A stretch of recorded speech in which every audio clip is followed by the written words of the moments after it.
दोस्तों नमस्कार, मेरा नाम है आलोक और आप लोग देख रहे हैं एकेजे एकेडमी। आज का टॉपिक है आपका इतिहास विषय का पाठ्यक्रम। सिलेबस अगर आपको डिफाइंड रहता है तो आपको पढ़ने में आसानी होती है। बट कभी-कभी क्या होता है, सिलेबस की जो भाषा होता है वो हमें समझ में आती नहीं है, इसी वजह से हम उसको पढ़ते भी नहीं है और कुछ भी पढ़ते रहते हैं। कहीं से कुछ मिला पढ़ लिया क्योंकि हम तैयारी कर रहे हैं। लेकिन अगर आपको सिलेबस पता है तो आप अगर उसकी वर्ड बाय वर्ड अगर आप उसके सिलेबस को पढ़ करके जान ले आपको क्या पढ़ना है तो आप काफी आपके लिए आसानी हो जाती है। चलिए शुरू करते हैं और देखते हैं। इतिहास विषय का जो कोड है वो क्या है? इट्स 6। आपका जो कोड है वो 06 यानी 6 है। जैसे आप इतिहास विषय के पाठ्यक्रम में प्रवेश करते हैं, सिलेबस में आते हैं तो ये आपसे बताया जाता है कि आपको इसमें क्या-क्या है। इसमें सब कुछ है। आपको प्रागैतिहासिक काल, प्राचीन काल, मध्यकालीन भारतीय इतिहास और आधुनिक भारत सब कुछ पढ़ना है और उसके बाद पोस्ट इंडिपेंडेंस फेज को भी पढ़ना है।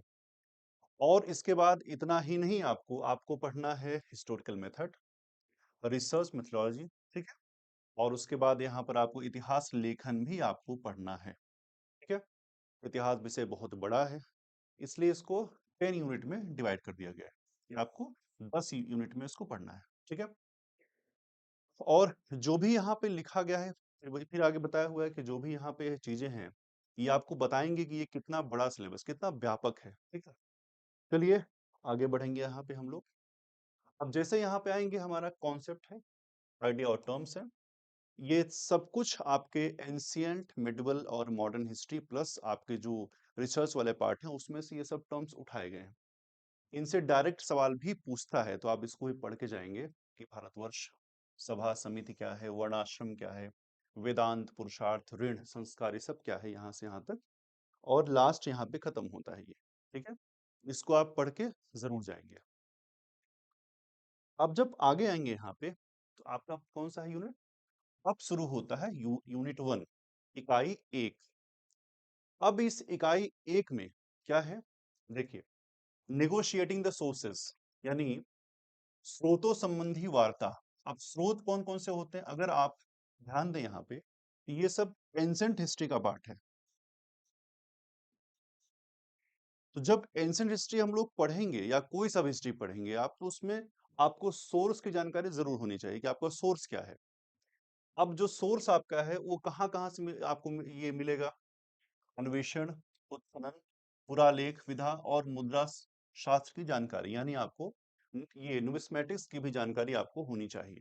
यहाँ से आपको ये सब सोर्स हैं, इसके माध्यम से हम जान पाते हैं कि क्या था कैसे था। अब स्रोत में दूसरा क्या है? साहित्यिक स्रोत भी है, ठीक है? तो यानी स्रोत में दो चीजें हो गई, आपका पुरातात्विक और साहित्यिक स्रोत। अब जो साहित्यिक स्रोत यानी जो जो बुक्स वगैरह हैं, उसमें दोनों आएंगे, एक स्वदेशी आएंगी और उसमें से दो आएंगे, प्राथमिक और द्वितीयक। दोनों आपको पढ़ना है। फिर धार्मिक और धर्मनिरपेक्ष साहित्य के बारे में पढ़ना है, मृतक, दंत कथाओं आदि के काल के निर्धारण की समस्याएं, या ये आपको इसमें पढ़ना है। फिर आपको विदेशी विवरण पढ़ना है, यानी आपको अकाउंट्स पढ़ने हैं किसके? ग्रीक, चाइनीज और अरबिक, ये सब आपको पढ़ना है, ठीक है? दो चीजें हो गई आपकी क्लियर। आगे चलते हैं। फिर आपको पढ़ना है पास्टोरलिज्म, यानी पशुचारण और खाद्य उत्पादन। अब हम लोग पहुंच गए नवपाषाण काल में और ताम्रपाषाण काल में, ठीक है? इसमें लोग रहते कैसे थे, यानी आपका सेटलमेंट कैसा था, डिस्ट्रीब्यूशन पढ़ना है। फिर आपको औजार और विनिमय का ढांचा क्या था, ठीक है? यानी distribution, tools and patterns of the exchange.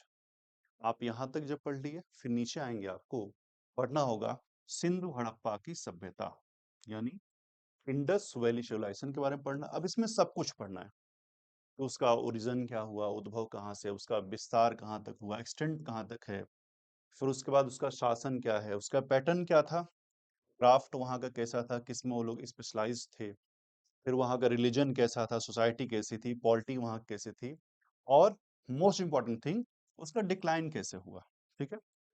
और उसके बाद उनका जो ट्रेड होता था वो कैसे होता था, इंटरनल और external, first urbanisation in India, ये सब कुछ आपको इसमें पढ़ना है, ठीक है? आगे चलते हैं। इसी में जब आगे आएंगे हम लोग, तो वैदिक और उत्तर वैदिक युग को भी हमको पढ़ना है। अब जब इसे पढ़ेंगे तो अब आर्यन की डिबेट्स, आर्य कहाँ से आए, कैसे आए? उसके बाद सामाजिक और ये सामाजिक संस्थाएं, ये आपको जानना चाहिए, पढ़ना होगा।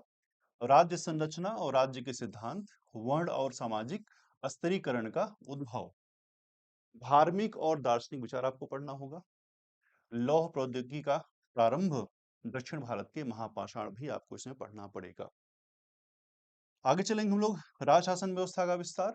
अब पढ़ेंगे हम लोग महाजनपद, यानी हमारा जो महाजनपद 16 महाजनपद आएंगे, उसमें फिर राजतंत्रीय और गणतंत्रीय इसके बारे में पढ़ना होगा।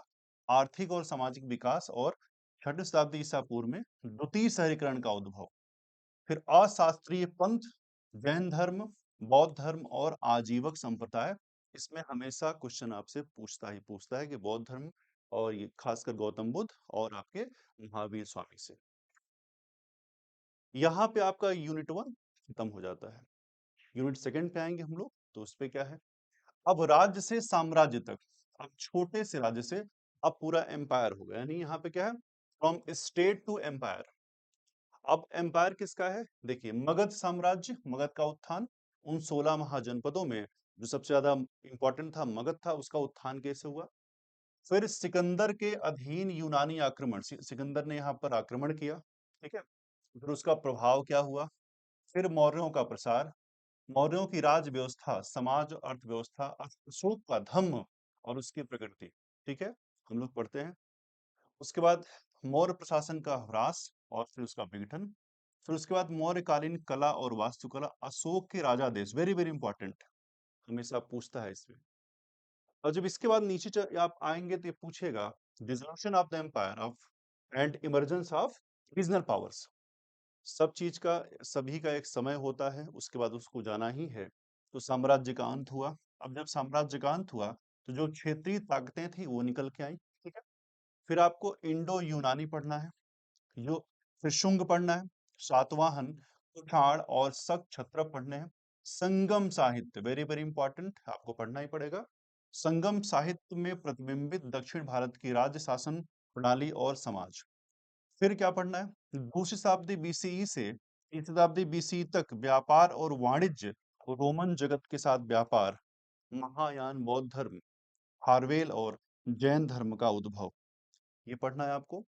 फिर मौर्योत्तर काल में कला और वास्तुकला, गांधार, मथुरा और अमरावती शैलियां भी आपको पढ़नी पड़ेंगी, ठीक है। आगे मूव करते हैं, फिर हम लोग चढ़ेंगे कौन सा, गुप्त वाकाटक एज में चलेंगे। फिर पॉलिटी एंड या सोसाइटी पढ़ेंगे, राज शासन व्यवस्था और समाज, कृषि अर्थव्यवस्था, भू अनुदान, भू राजस्व और भू अधिकार के बारे में पढ़ना है। फिर गुप्तकालीन सिक्के, वेरी वेरी इंपॉर्टेंट, ठीक है। मंदिर स्थापत्य कला का प्रारंभ, पौराणिक हिंदू धर्म का उद्भव, संस्कृत भाषा और साहित्य का विकास, विज्ञान प्रौद्योगिकी, खगोल विज्ञान, गणित और औषधि का विकास, ठीक है। फिर हर्ष और उसका युग पढ़ना है आपको, प्रशासन और धर्म पढ़ेंगे हम। फिर आंध्र देश में सालंक्यान वंश और विष्णु कुंडीन वंश के बारे में आपको पढ़ना है, ठीक है। यूनिट 2 यहाँ पर शायद समाप्त हो जाता है, खत्म हो गया। यूनिट 3 की तरफ मूव करेंगे। यहाँ पे क्या है, emergence of the regional kingdoms, kingdoms in the Deccan, यानी दक्षिण राज्य में गंग, कदम्ब वंश, पश्चिमी पश्चिमी और पूर्वी चालुक्य वंश, राष्ट्रकूट, कल्याणी, चालुक्य, काकतीय, होयसल और यादव वंश के बारे में आपको पढ़ना होगा, डायरेक्ट सवाल इससे पूछता है। फिर दक्षिणी भारत में साम्राज्य, पल्लव, चेर, चोल, पांड्य वंश, ये पढ़ेंगे। पूर्वी भारत में साम्राज्य, बंगाल के पाल और सेन, हमेशा आता है सवाल। कामरूप के वर्मन, उड़ीसा के भौमांकार और सोमवंशी, ये आपको पढ़ना होगा। फिर kingdoms in the eastern India, यानी वही, ये हमने यहाँ पे देख लिया। फिर पश्चिम भारत में साम्राज्य, वल्लभी के मैत्रिक और गुजरात के चालुक्य वंश। फिर उत्तरी भारत के साम्राज्य हम लोग देखेंगे, गुर्जर प्रतिहार, कलचुरी, चेदी, गढ़वाल वंश और परमार वंश देखेंगे। प्रारंभिक मध्यकालीन भारत की विशेषताएं, प्रशासन और राजनीतिक ढांचा, राजतंत्र का वैधीकरण भी हमको पढ़ना पड़ेगा। आगे चलेंगे हम लोग, फिर कृषि अर्थव्यवस्था, फिर हमारा क्या है, लैंड ग्रांट्स कहाँ कहाँ से हैं, कैसे कैसे। फिर उसके बाद हमारा उत्पादन संबंधी बदलते संबंध, श्रेणीबद्ध भूमि अधिकार और विकास, और किसान वर्ग, जल संसाधन कल प्रणाली, सिक्के और मुद्रा प्रणाली भी पढ़ना पड़ेगा। फिर व्यापार और शहरीकरण, व्यापार का ढांचा कैसा है और शहरी शहरी बस्तियों का स्वरूप, पत्तन और व्यापार मार्ग, व्यापारी माल और विनिमय, व्यापार संघ गिल्ड, वेरी वेरी इंपॉर्टेंट, दक्षिण पूर्व एशिया में व्यापार और उपनिवेशीकरण भी आपको पढ़ना पड़ेगा। अब देखिए ब्राह्मणी धर्मों का विकास, वैष्णववाद पढ़ना है और शैववाद पढ़ना है। मंदिर संरक्षण और क्षेत्रीय बहुशाखन पढ़ना है। मंदिर स्थापत्य कला और क्षेत्रीय शैलियां पढ़ना है। दान तीर्थ और भक्ति, तमिल भक्ति आंदोलन, शंकर माधव और रामानुजाचार भी आपको पढ़ना पड़ेगा। मूव करेंगे आगे।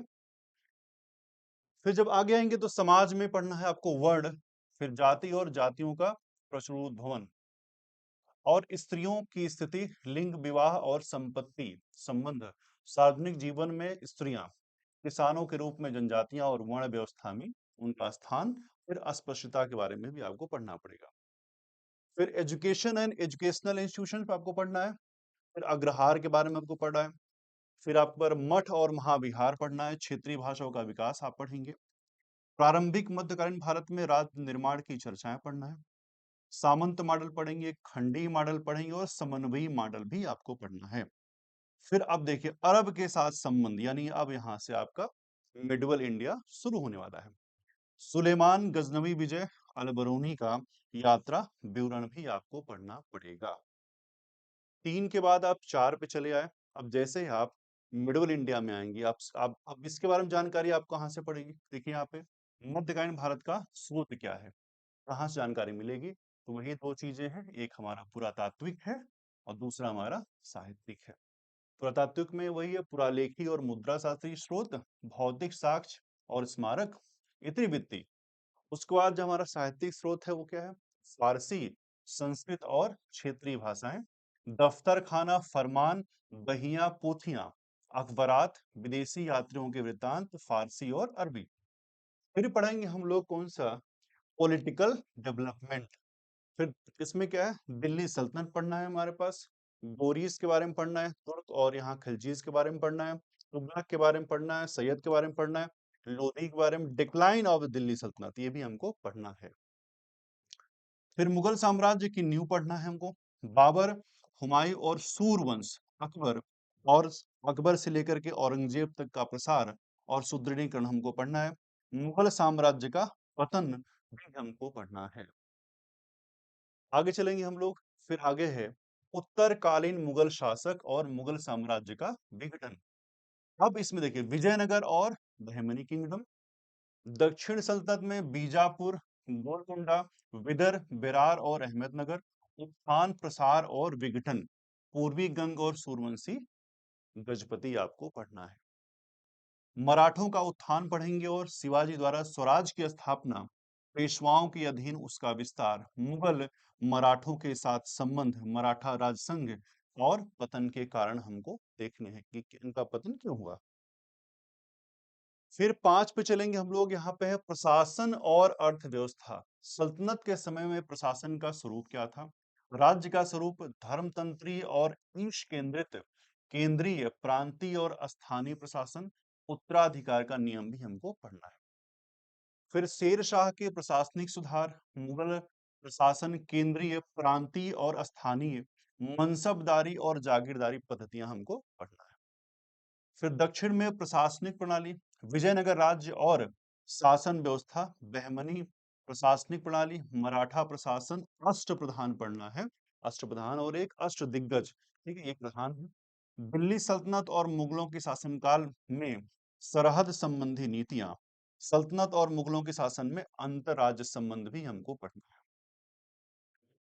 फिर कृषि उत्पादन और सिंचाई व्यवस्था, ग्राम अर्थव्यवस्था, किसान वर्ग, अनुदान और कृषि ऋण, शहरीकरण और जनानिकीय ढांचा भी हमको पढ़ना है। उद्योग के बारे में सूती कपड़ा, हस्तशिल्प, कृषि आधारित उद्योग, संगठन, कारखाने और प्रौद्योगिकी के बारे में हमको पढ़ना है। फिर हमको ट्रेड एंड कॉमर्स को देखना है, स्टेट पॉलिसीज पढ़नी है, इंटरनल एंड एक्सटर्नल ट्रेड देखना है, यूरोपियन ट्रेड देखना है, ट्रेड सेंटर्स कहाँ कहाँ पे थे, पोर्ट्स देखना है, ट्रांसपोर्ट एंड कम्युनिकेशन भी हमको देखना है। फिर हमें हुंडी जिसको हम लोग विनय पत्र यहाँ पर है, और बीमा, राज्य की आय और व्यय, मुद्रा, टकसाल प्रणाली, दुर्भिक्ष और किसान विद्रोह को हमको पढ़ना होगा। 5 के बाद 6 पे चलेंगे हम लोग। समाज और संस्कृति पढ़ना है हमको। सामाजिक संगठन और सामाजिक संरचना कैसी, उसको जानकारी हमको करनी होगी। फिर सूफी और उनके सिलसिले पूछता है, बहुत सारा सिलसिला, ये सिलसिला किसका है। विश्वास और प्रथाएं, प्रमुख सूफी संत के बारे में पढ़ना है। सामाजिक समकालीकरण भी पढ़ना है। भक्ति आंदोलन, शैववाद, वैष्णववाद, शक्तिवाद पढ़ना है। मध्यकालीन युग के संत को पढ़ना है और उत्तर और दक्षिण के संत को पढ़ना है। समाज, राजनीतिक और धार्मिक जीवन पर उनका प्रभाव कैसा है। मध्यकालीन भारत की स्त्री संत के बारे में भी आपको जानकारी होनी चाहिए। फिर सिख आंदोलन पढ़ेंगे, गुरु नानक देव के बारे में जानकारी करेंगे, उनकी शिक्षाएं और प्रथाएं पढ़ेंगे। फिर आदि ग्रंथ खालसा, इसके बारे में भी हमको जानकारी होनी चाहिए। सामाजिक वर्गीकरण है हमारे पास, शासक वर्ग कौन से हैं, प्रमुख धार्मिक समूह कौन से हैं, उलेमा, वणिक और व्यवसायिक वर्ग, राजपूत समाज के बारे में हमको पढ़ना होगा। ये 6। आगे चलेंगे, हमें ग्रामीण समाज पढ़ेंगे, छोटे सामंत, ग्राम कर्मचारी, कृषक और गैर कृषक वर्ग, शिल्पकार पढ़ना है। स्त्रियों की स्थिति, जनाना व्यवस्था, देवदासी व्यवस्था, शिक्षा का विकास, शिक्षा के केंद्र और पाठ्यक्रम पढ़ना है। मदरसा शिक्षा के बारे में जानकारी हमको होनी चाहिए। ललित कलाएं, चित्रकारी की प्रमुख शैलियां, मुगल, राजस्थानी, पहाड़ी, गढ़वाली संगीत का विकास पढ़ना है। कला और वास्तुकला पढ़ेंगे, इंडो इस्लामी वास्तुकला, मुगल वास्तुकला, क्षेत्रीय वास्तुकला की शैलियां हम लोग पढ़ेंगे। फिर इंडो अरबी वास्तुकला, मुगल उद्यान, मराठा दुर्ग, पूजा गृह और मंदिर के बारे में हम जानकारी प्राप्त करेंगे। एक के बाद हम लोग चलेंगे सीधे, देखिए आगे आपका आधुनिक भारत। आधुनिक भारत जब हम पढ़ेंगे, फिर से वही चीज है, इसके स्रोत क्या क्या हैं। तो अब इसके स्रोत कौन से हैं। अब लेखागारी सामग्री हो गया, जीवन चरित्र और संस्मरण, समाचार पत्र, मौखिक साक्ष्य, सृजनात्मक साहित्य और चित्रकारी, स्मारक और सिक्के पढ़ने होंगे। फिर rise of the British power, European traders in India in the 16th to 18th century आपको पढ़ना है। फिर पुर्तगीज, डच, फ्रेंच और ब्रिटिश के बारे में आपको जानकारी होनी चाहिए। फिर establishment and expansion of British dominion in India, इसको पढ़ना है। फिर ब्रिटिश भारत के प्रमुख राज्यों के साथ ब्रिटिशर्स के संबंध कैसे थे, जैसे कि बंगाल, अवध, हैदराबाद, मैसूर, कर्नाटक और पंजाब, हमको सब कुछ पढ़ना है। इसमें हम युद्ध पढ़ेंगे, सब कुछ पढ़ेंगे, बहुत सारी चीजें पढ़नी होगी। फिर 1857 का विद्रोह पढ़ेंगे, कारण और प्रकृति और उनका प्रभाव क्या था, सब कुछ हमको यहाँ पढ़ना है।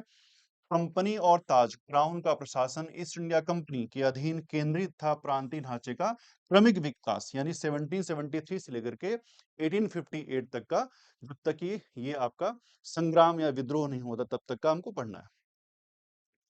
फिर कंपनी के शासनकाल में सर्वोच्च सत्ता, सिविल सर्विस, न्यायतंत्र, पुलिस और सेना, ताज क्राउन के अधीन, राजवाड़ों की रियासतों में सर्वोच्च सत्ता के प्रति ब्रिटिश नीति, स्थानीय स्व सरकार, संवैधानिक परिवर्तन 1909 से लेकर के 1935 तक के सब कुछ हमको पढ़ने पड़ेंगे, जो भी नियम आए।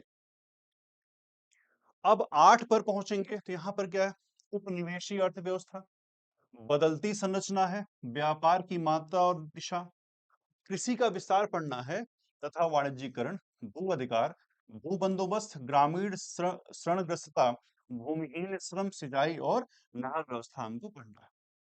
उद्योगों का ह्रास, शिल्पकारों की बदहाली, बदलती सामाजिक आर्थिक स्थितियां, शहरीकरण, आर्थिक अपवहन, विश्व युद्ध और अर्थव्यवस्था, ब्रिटिश औद्योगिक नीति, मुख्य आधुनिक उद्योग, कारखाना, कानून का स्वरूप, श्रम और मजदूर संघ आंदोलन, मौद्रिक नीति, बैंकिंग, मुद्रा और विनिमय, रेलवे तथा सड़क परिवहन, संचार, डाक और टेलीग्राफ के बारे में आपको जानकारी होती है, डायरेक्ट सवाल पूछते हैं इसमें से। अब नूतन शहरी केंद्रों का विकास,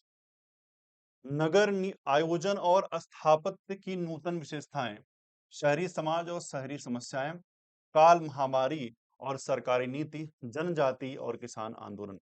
संक्रमण काल में भारतीय समाज कैसा है, ईसाई धर्म से संपर्क होने के बाद ईसाई मिशन और मिशनरीज के बारे में पढ़ना है। भारत की सामाजिक एवं आर्थिक प्रथाओं और धार्मिक धारणाओं का आपको समालोचना करनी होगी। शैक्षिक और अन्य गतिविधियां आपको पढ़ना है। नई शिक्षा पढ़नी है, सरकारी नीति कैसी है ये पढ़ना है। स्तर और विषय वस्तु, अंग्रेजी भाषा, विज्ञान प्रौद्योगिकी, लोक स्वास्थ्य एवं औषधि, आधुनिकतावाद की ओर हमको पढ़ना होगा। अब इंडियन आपको क्या भारतीय ये पुनर्जागरण है, रेनेसा है, सामाजिक धार्मिक सुधार, मध्यम वर्ग का उद्भव, जातिगत संगठन और जाति गतिशीलता। स्त्रियों से संबंधित प्रश्न आपसे पूछेंगे। फिर राष्ट्रवादी चर्चा होगी। स्त्रियों के संगठन कौन कौन से थे, स्त्रियों से संबंधित ब्रिटिश कानून, लिंग पहचान और संवैधानिक स्थिति कैसी थी, सब कुछ आपको पढ़ना होगा। प्रिंटिंग प्रेस, पत्रकारिता संबंधी गतिविधि तथा लोकमत, भारतीय भाषाओं और साहित्यिक विधाओं का आधुनिकीकरण, चित्रकारी, संगीत और प्रदर्शन कलाओं का पुनर्स्थापन भी आपको पढ़ना होगा। अब यहाँ पे आपका इकाई 8 खत्म हो जाता है। ठीक है। भारतीय राष्ट्रवाद का उत्थान, राष्ट्रवाद का सामाजिक एवं आर्थिक आधार, भारतीय नेशनल कांग्रेस का जन्म और भारतीय नेशनल कांग्रेस के सिद्धांत और कार्यक्रम 1850 से 1920 तक, प्रारंभिक राष्ट्रवादी, स्वाग्रही राष्ट्रवादी और आंदोलनकारी, स्वदेशी और स्वराज, गांधीवादी जन आंदोलन, सुभाष चंद्र बोस और आईएनए, राष्ट्रीय आंदोलन में मध्य वर्ग की भूमिका, राष्ट्रीय आंदोलन में स्त्रियों की भागीदारी, वामपंथी राजनीति, दलित वर्ग आंदोलन, सांप्रदायिक राजनीति और मुस्लिम लीग और पाकिस्तान की उत्पत्ति हमको पढ़नी होगी। फिर स्वतंत्रता और विभाजन की ओर, स्वतंत्रता के पश्चात भारत विभाजन की जो आपके चुनौतियां रही वो कौन सी रही, भारतीय रजवाड़ों की रियासतों का एकीकरण, कश्मीर, हैदराबाद और जूनागढ़ पढ़ना होगा। बी आर अम्बेडकर, भारतीय संविधान का निर्माण, इसकी विशेषताएं पढ़नी है। अधिकारी वर्ग का ढांचा कैसा था ये पढ़ना है। नई शिक्षा नीति पढ़नी है। आर्थिक नीतियां और नियोजन प्रक्रिया पढ़ना है। विकास, विस्थापन और जनजातीय मुद्दे पढ़ने हैं। फिर राज्यों का भाषाई पुनर्गठन पढ़ना है। केंद्र राज्य संबंध पढ़ेंगे हम लोग। विदेश नीति संबंधी पहल, पंचशील, भारतीय राजनीतिक की गत्यात्मकता, आपातकाल, उदारीकरण, भारतीय अर्थव्यवस्था का निजीकरण एवं वैश्वीकरण हमको पढ़ना है। अब यहाँ तक हमारा इकाई 9 तक हमने पढ़ लिया। अब 10 पे आते हैं। ये क्या है इसमें देखिए, ऐतिहासिक प्रणाली, शोध कार्य प्रणाली था इतिहास लेखन। इतिहास की विषय विस्तार, सीमा और महत्व पढ़ना है। इतिहास में वस्तुनिष्ठता और पूर्वाग्रह, अन्वेषणात्मक संक्रिया, इतिहास में आलोचना, संश्लेषण तथा प्रस्तुति, इतिहास और इसके सहायक विज्ञान, इतिहास विज्ञान, कला एवं सामाजिक विज्ञान, इतिहास में कारण कार्य संबंध और कल्पना, क्षेत्रीय इतिहास का महत्व, भारतीय इतिहास में आधुनिक प्रवृत्तियां, शोध कार्य प्रणाली, इतिहास में प्राकल्पना। फिर प्रस्तावित शोध का क्षेत्र, स्रोत स्रोत आंकड़ों का संग्रह, प्राथमिक द्वितीयक, मूल तथा पारगमनीय शोध, इतिहास शोध में प्रवृत्तियां, वर्तमान भारतीय इतिहास लेखन, इतिहास में विषय का चयन, फिर नोट लेखन, ये नोट लेना, ठीक है, नोट्स टेकिंग, ठीक है, संदर्भ निर्देश, पाद टिप्पणियां और ग्रंथ सूची, थीसिस, शोध प्रबंध और निर्दिष्ट कार्य को पूरा करना, साहित्यिक चोरी, बौद्धिक बेईमानी और इतिहास लेखन, ऐतिहासिक लेखन का प्रारंभ, यूनानी, रोमन एवं गिरजाघर संबंधी इतिहास का लेखन। उसके बाद यहाँ पर पुनर्जागरण और इतिहास लेखन पर इनका प्रभाव, इतिहास लेखन के नकारात्मक और सकारात्मक समर्थक, इतिहास लेखन में बर्लिन क्रांति, वी रैंक पढ़ना है। इतिहास का मार्क्सवादी दर्शन पढ़ना है, वैज्ञानिक भौतिकतावाद, भौतिकवाद, इतिहास का चक्री सिद्धांत, ओसवाल्ड स्पेंगलर और चुनौती एवं प्रत्युत्तर सिद्धांत हमको पढ़ना, अर्नाल्ड जोसेफ टाइनबी का इतिहास में उत्तर आधुनिकतावाद, और यहीं पर आपका सिलेबस हो जाएगा। ठीक है। तो ये कुल मिलाकर के हमारा जो इतिहास है, हमने देखा कि हमारा जो इतिहास है 10 यूनिट में डिवाइडेड है। अगर आपने ध्यान से देखा होगा तो जो आपका यूनिट 1, 2 और 3 था, ये आपका एंशिएंट इंडिया से था। आपके बाद जो यूनिट 4, 5, 6 था वो आपका मेडिवल से था। और जो आपका 7, 8, 9 से था वो आपका मॉडर्न था। ठीक है, तो आपका मॉडर्न ये था इंडिया से। अब जब आपने देख लिया तो आपके 1, 2, 3 आपके एंशियंट, 4, 5, 6 आपका मिडवल, फिर आपका 7, 8, 9 आपका मॉडर्न है ये। और उसका यूनिट 10 आपका इतिहास लेखन और हिस्टोरियोग्राफी सब कुछ इसमें ऐड हो जाता है। अब जो मेरा नेक्स्ट क्लास होगा, अब इन टॉपिक्स को पढ़ने के लिए बुक्स कौन सी पढ़नी चाहिए, किताबें कौन सी होनी चाहिए, इसके ऊपर मेरा वीडियो आएगा, जल्द ही आएगा। आज की वीडियो में हमने ये बात की कि आपका जो आपका सिलेबस है वो क्या-क्या है, इसमें क्या-क्या आपको पढ़ना है, क्या नहीं पढ़ना है। वीडियोस के माध्यम से आपको मैं मिलता रहूंगा अपनी क्लासेस में, ठीक है? वहाँ पे हमारे डाउट्स क्लियर सेशन भी होंगे और नए-नए टॉपिक्स भी हम लोग पढ़ेंगे। तो आज की वीडियो हम लोग यहीं पे समाप्त करेंगे। वीडियो अच्छा लगा होगा तो लाइक, शेयर, सब्सक्राइब कीजिएगा, ठीक है? मिलते हैं नेक्स्ट वीडियो में। Thank you very much.